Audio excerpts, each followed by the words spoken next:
The blade's been snapped, now it's time to install. Obviously, the blade are new and sharp, so just be mindful when you're handling them.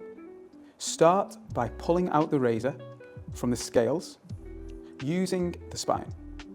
Next, remove the clasp to allow you to separate the blades. As your Shavette is new, the mechanism can be a little stiff, but don't worry.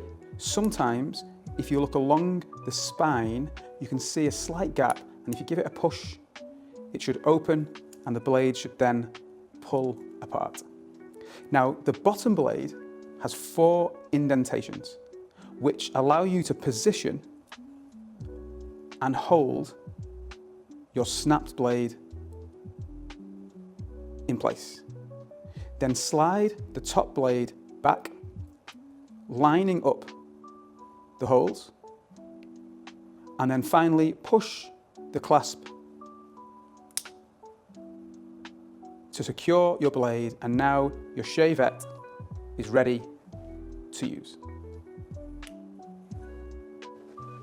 Make sure you go and watch our next video in the series where we'll guide you through taking your first shave using your Shavette.